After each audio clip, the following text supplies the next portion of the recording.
4월 8일 K-메인 뉴스브리핑입니다. 의사를 폭행하면 가중처벌을 받는 법안이 국회 본회의를 통과했습니다. 지난 5일 국회 본회의를 통과한 의료법 개정안은 의료인을 폭행하고 상해에 이르게 했을 경우 7년 이하의 징역 또는 1,000만 원 이상 7천만 원 이하의 벌금에 처하고 중상해를 입혔을 경우 3년 이상 10년 이하의 징역에 사망은 무기 또는 5년 이상의 징역에 처할 수 있도록 처벌 수위를 높였는데요.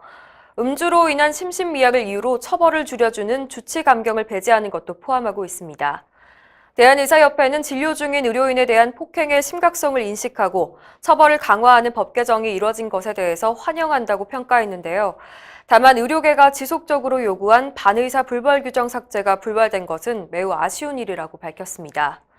박종혁 의협 대변인은 이번 법 개정이 그동안 가려졌던 의료인에 대한 폭력 근절의 계기가 돼서 의료 현장에 더 이상의 폭력 사건이 일어나지 않기를 기대한다고 말했습니다.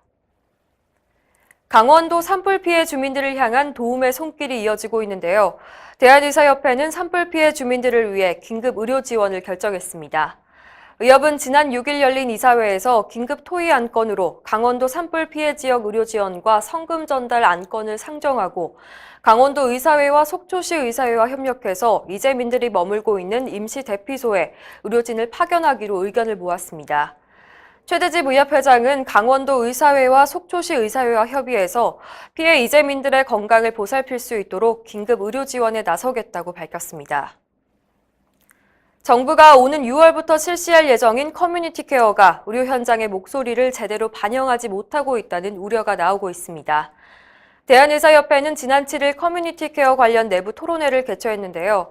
이날 토론회에서 강태경 의협 의료정책연구소 연구조정실장은 커뮤니티 케어의 선행 조건으로 12가지 기본 원칙을 설명했는데요. 건강보험과 장기요양보험 이외의 추가 재원 마련이 필요하고 커뮤니티 케어 사업에서 제공되는 정당한 보상도 수반돼야 한다고 밝혔습니다. 더 커뮤니티 케어는 지역 의사회가 주도적인 역할을 해야 하고 의원급의 의료기관이 주도해야 한다고 강조했습니다. 이날 참석한 김철중 조선일보 의학전문기자는 일본의 경우 지역 의사회가 주도해서 재택의료와 방문치료에 참여하고 있는데 적절한 수가가 보장되다 보니 참여하는 의원도 증가하고 있다고 말했습니다. 최근 인제대 서울백병원의 레지던트 수련병원 포기 논란을 두고 공방이 이어지고 있었는데요. 사건이 심화되자 서울백병원은 올해까지 정상 모집하겠다고 해명했습니다. 레지던트 수련 포기 결정으로 여론이 악화되자 일단 멈추기로 한 겁니다. 서울백병원은 지난 5일 서울백병원 경영정상화 태스크포스 회의 결과 2020년도 인턴과 레지던트 선발 진행을 결정했다고 밝혔는데요. 올해 10월까지 모든 구성원과 상의하고 동의된 자구책안을 마련하겠다고 전했습니다. 이에 대한 서울백병원 교수들의 부정적인 시각도 있습니다.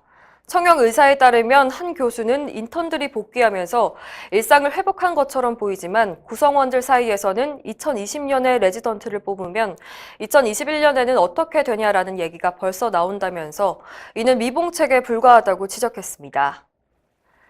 B형 간염 치료제 급여 기준이 들쑥날쑥해서 일선 의료진들이 혼란을 겪고 있다는 보도입니다. 간암은 항암 치료 과정상 신장 기능이 손상될 위험이 높기 때문에 초기부터 신독성이 낮은 안정적인 항바이러스 치료가 필요합니다. 메디컬 타임스에 따르면 신약인 베물리딘은 신장과 골밀도에 대한 영향을 줄인 신약으로 평가받고 있지만 간암 환자에게 처방이 제한되고 있습니다. 충분한 임상 데이터가 없다는 것이 그 이유입니다. 그런데 보건복지부 급여 기준을 살펴보면 역시 임상 데이터가 충분하지 않은 아데포비어는 급여를 적용받고 있습니다. 심지어 아데포비어는 신독성 문제를 지적받고 있는데도 요양급여 대상이고 신독성이 낮은 베물리딘은 급여 대상이 아니어서 혼란스럽다는 지적입니다. 대한간암학회 총무의사인 김창욱 교수는 간암 환자들은 초기부터 안정성이 강화된 신규 치료제를 처방하는 것이 필요한데 현 급여 체계에서는 불가능하다고 말했는데요. 전문의들의 의학적 소견에 따라 환자에게 적절한 약제를 처방할 수 있는 여건이 마련되기 위해서 급여 기준 확대를 위한 검토가 필요하다고 전했습니다. 이상으로 뉴스 브리핑을 마칩니다. 자세한 사항은 의협신문을 참고하시길 바랍니다.